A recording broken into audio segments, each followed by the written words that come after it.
nós vamos abrir agora para as perguntas. Marcos, eu já liberei aqui o microfone.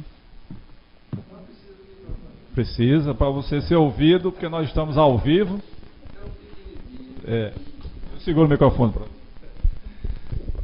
Eu queria falar aqui, primeiro falar e depois perguntar, porque eu acho que o processo criativo, primeira pergunta, se o processo criativo surge em vários lugares, pessoas pensando as mesmas coisas ao mesmo tempo.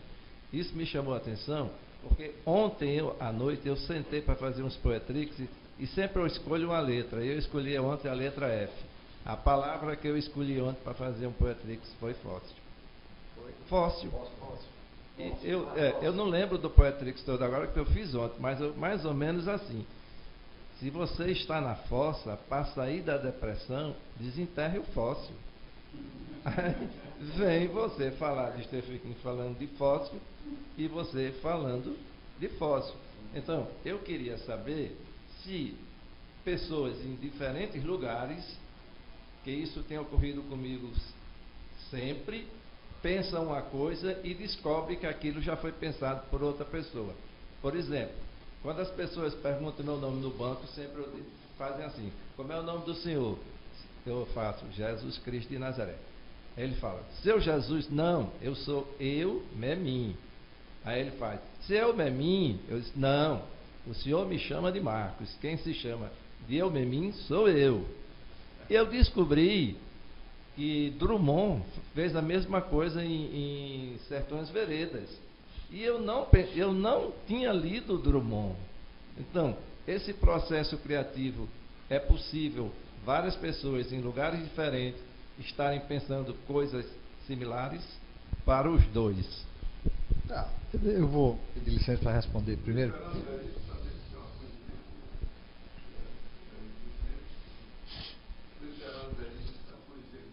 A Luísa. O Sebastião quer falar. Olha,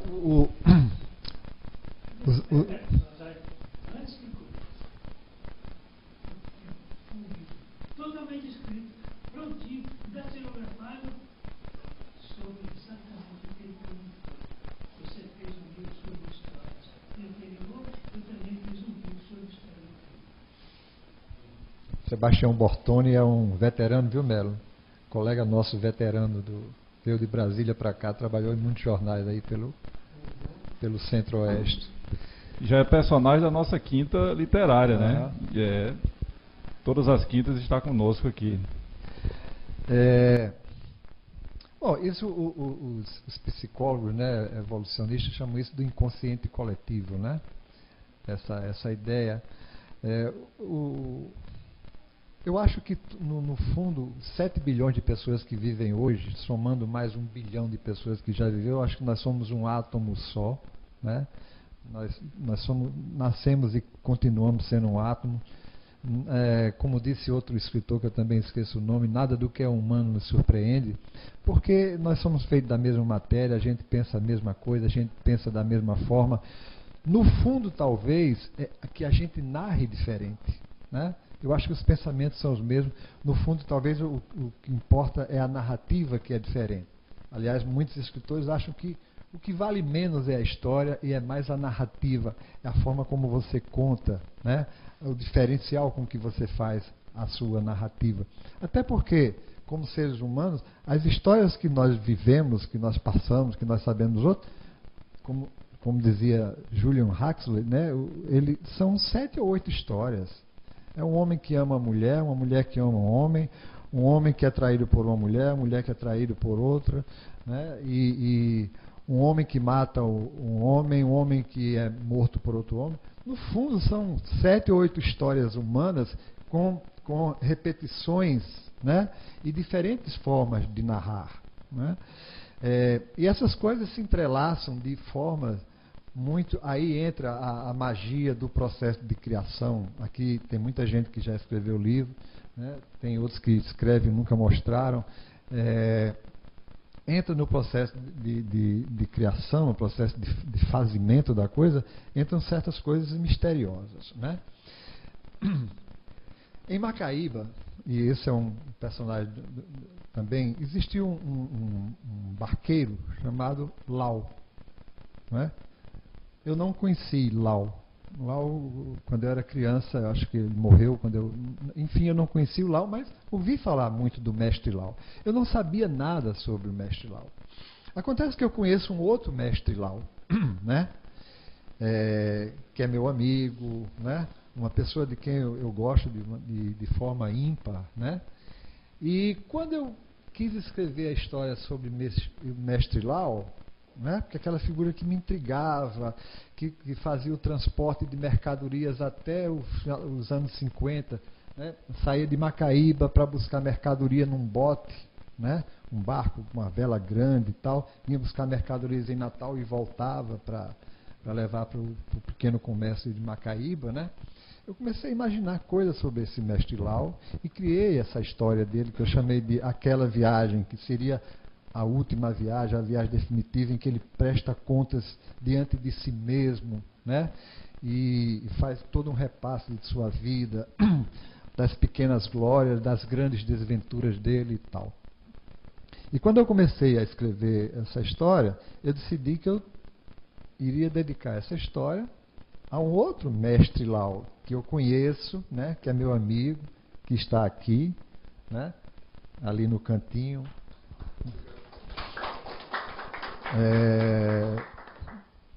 Quem conhece Mestre Lau em Natal, e muita gente conhece, sabe a figura que ele é, não é isso, Gentil?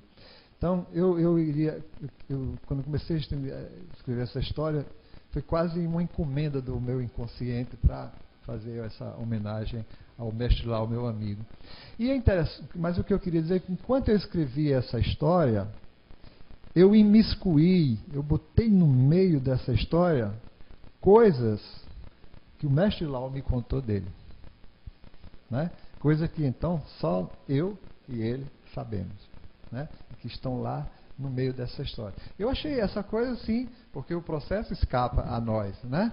A gente pode sentar, botar a bunda na cadeira, escrever uma palavra atrás da outra, uma frase atrás da outra, começo, meio e fim, mas no meio disso se imiscuem coisas completamente fora do nosso domínio, né? Então eu estou contando essa história aqui porque, de alguma forma, ela entra no universo que você levantou, dessa coisa que ninguém sabe de onde, né? No meio da história de um outro mestre Lau, que eu queria dedicar a um mestre Lau que eu conheço, né? Eu terminei botando coisa desse que está vivo naquele que eu nunca conheci, naquele que está morto há muito tempo, né? Então são esses mistérios aí que vêm dessa inconsciência, né? Ao invés dessa inconsciência coletiva, dessa loucura coletiva, né? Que entra na gente sem a gente saber de onde, né? Desse átomo que une todos nós.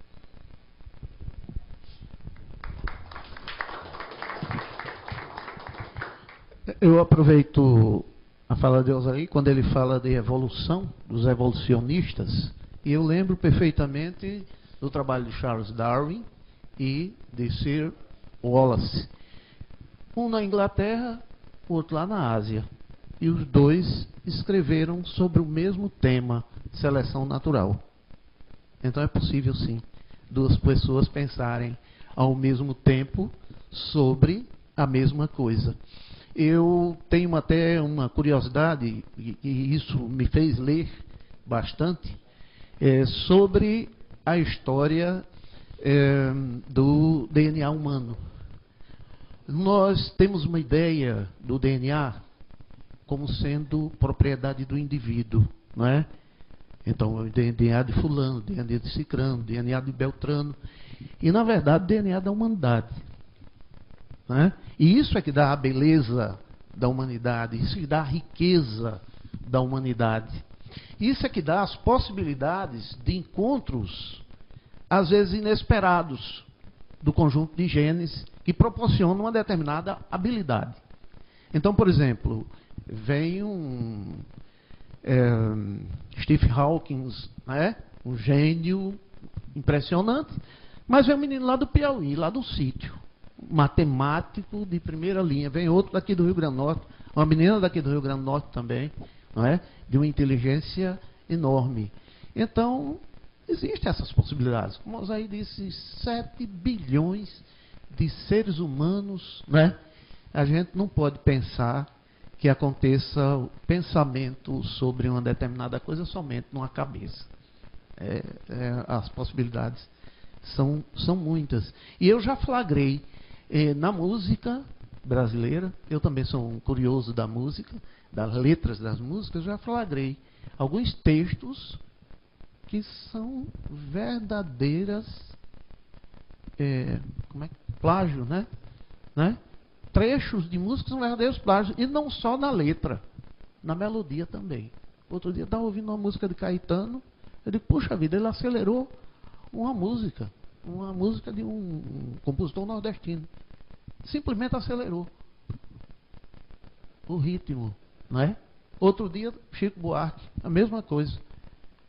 Então a gente que fica prestando atenção nessas coisas, a gente termina notando que há similaridades, né? E até entre escritores mesmo. Às vezes você vai ver um texto de um escritor e você diz, puxa, eu já li isso em algum lugar. E não foi nesse escritor aqui não, né?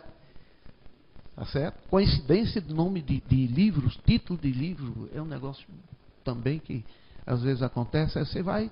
Eu normalmente faço o seguinte, eu vou olhar quem foi que publicou primeiro. Embora nem sempre isso seja uma verdade absoluta. Pode ser que o cara tenha deixado guardado, não tenha publicado, e o outro antecipou, publicou, né? Mas que isso é um fato, realmente. Zé de Castro, fazer uma pergunta? Não é uma pergunta não, é dentro da temática aí. Acho que Jung chamou isso de sincronicidade. Eu já escrevi alguns livros e eu não conhecia alguns autores na área de humor. Eu comecei a minha carreira de escritor como humorista. Fui colunista de humor em São Paulo durante 2 anos. E depois resolvi publicar meu livro de frases, aquelas que tinham uma certa perenidade. Publiquei. E depois conheci os textos de Max Nunes e de Jô Soares e Milor Fernandes. Nunca tinha lido. 2 coincidências. Tem uma frase minha que eu publiquei no livro, como sendo minha, porque eu não li ninguém, que era do Max Nunes. A pressa é inimiga da refeição. Eu escrevi essa frase original. Depois que eu descobri que ele também tinha escrito isso, foi a única.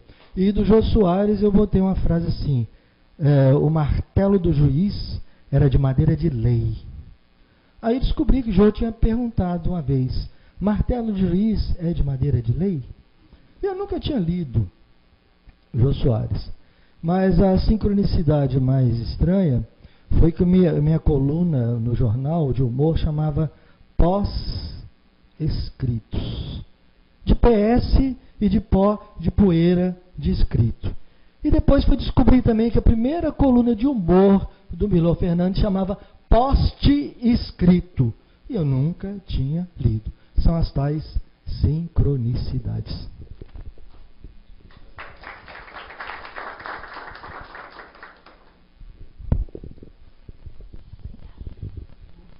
Eu quero perguntar ao Osair se nesse inventário de personagens que foram reais na sua vivência em Macaíba, se ele conseguiu descrevê-los, narrá-los, sem se eximindo, sem acrescentar algo de seu, que você quisesse colocar naquele personagem uma interferência pessoal sobre um personagem que você estava revivendo pelas histórias, até por conhecer, como você bem falou. Você conseguiu se eximir? Não, eu busquei exatamente o contrário, né? Eu peguei aquelas pequenas características dele, aquelas pequenas, embora marcantes, né? E tentei potencializá-las, né? Então, Charuto, por exemplo, que era um homem alto, um homem acredito que tinha 1,80 m, corpanzil, né? E ele tinha um formato assim de um charuto meio mesmo assim, né? Mas eu dei a ele o porte que eu tinha na minha cabeça de criança, né? aquele porte que eu via andar lentamente em cima dos tamancos, com as calças meio pega-bode, né, de pescar-siri, mas ele andava com aquela imponência e tal, né, e eu ponho isso. Depois vendo aqueles filmes e tal do pessoal de New Orleans, dos enterros negros, né, que eles têm um andamento muito lento, e aqueles senhores negros, gordos, de carapinha branca, e eles marcham, né? Tem uma música fúnebre, jazzística, mas num andamento mais lento, né, Lau? Lau aqui é quem entende de música. E aqueles senhores acompanham de uma forma muito solene, batendo um cajado no chão. E na minha cabeça, a minha visão de criança, de charuto, ela batia com desses senhores de New Orleans, né? Eu via assim, né? Zé Gipe também, que era uma pessoa engraçada, porque era baixinho, né? Porque fazia aquela leitura de jornal, se metia na conversa de todo mundo, né? Tinha opinião sobre tudo, mas era um sujeitinho meio ranzinza também, meio chatinho, né? Mas não era isso que importava nele. O que importava eram as outras características dele, que era uma pessoa trabalhadora, né? que se sentava como um nababo para ler notícias para aquele grupo que o acompanhava, que era dono de um pastoril, né? E certamente ele não ganhava dinheiro com aquele pastoril, acho que ele gastava o pouco que tinha, né? E que fazia o papel de palhaço, ou seja, uma pessoa que animava, né? Então, na verdade, de cada personagem eu tentei fazer uma coisa meio expressionista, né? De potencializar, de dar aquelas coisas. Porque tem uma coisa que eu sempre me lembrava quando escrevia sobre os personagens, que é o seguinte: todos nós temos mais de uma persona, né? Todos nós temos mais de uma persona.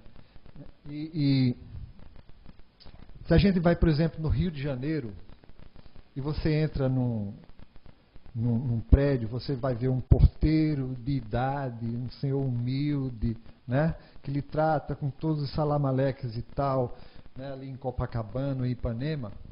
Então, ele é um homem humilde, anônimo, porque as pessoas falam sem olhar para ele, sem dar bom dia, né? E ele mora lá numa favela distante, e na favela ele é um líder espiritual, ou ele é um sambista, né, autor de sambas enredo que as pessoas depois cantam, né, aos milhões, né? Então, todos nós somos pelo menos dois. De dia, aquele homem é um porteiro humilde, né, mal remunerado, mal visto assim, que é mal enxergado, anônimo, né? E quando ele chega na comunidade, ele tem um outro porte, porque ele está no chão dele, e ele é conhecido, e ele tem uma outra função social lá, e uma função social muito mais importante do que a de porteiro, né? Então, é isso que eu tentei ver, por exemplo, em Zé Gipe, né? Eu colocá-lo nessa situação mais rica do ponto de vista dele. Eu sempre me lembro, acho que o exemplo mais perfeito para eu metaforizar tudo que eu estou dizendo aqui é de Cartola. Cartola tinha grandes sucessos da música popular, que as pessoas cantavam, que vendiam, que dava dinheiro a outros, né? E Cartola tinha sumido. De repente, aquele crítico musical vai passando numa rua do centro do Rio e vê aquele cara engraxando sapatos, né? E diz: peraí, mas você não é Cartola? Né? Então, né? Sérgio Porto, mas você não é Cartola? Ele disse: sou eu. Cartola, o autor de alguma das mais belas partes da música brasileira, né? Coisa que poucos letrados conseguiram fazer, metáforas fantásticas e tal, e estava ali como um engraxate anônimo, né? Então, todos nós temos pelo menos essas duas faces, né? Isso não estou falando de ser dupla cara, não. Isso é outra coisa, isso é coisa de caráter. Eu estou falando da nossa persona, da nossa personalidade, do nosso ser, né, social, ou íntimo, ou profissional. Nós temos pelo menos essas três facetas. do homem, da família, dos amigos, a outra social, né? E uma outra profissional. Nós temos pelo menos essas 3 facetas, mas algumas pessoas são mais ricas ainda, conseguem ter mais de uma, né? Conseguem ser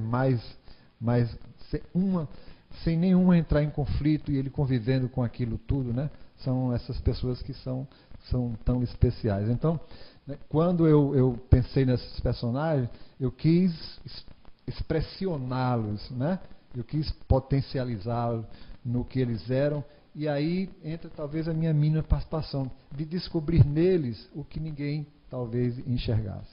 Então, obrigada. Minha pergunta foi para provocá-lo a falar sobre isso, porque você havia falado sobre os seus personagens de uma forma que não se aprofundou muito, e eu achava que você podia botar um dedinho aí. Eu provoquei para a gente ouvir mais. Obrigada. Essa é a parte, né, que a narrativa pode fazer, né? Você pegar a narrativa, a grande narrativa é a metafórica, né? Você pegar o que é simples, você criar aquela imagem poderosa em cima. Bacana, bacana. Só lembrando, mandando um abraço para quem está nos assistindo pelo aquiassimtv.com, que nos acompanha ao vivo pela internet, e lembrando também da reapresentação no sábado ao meio-dia.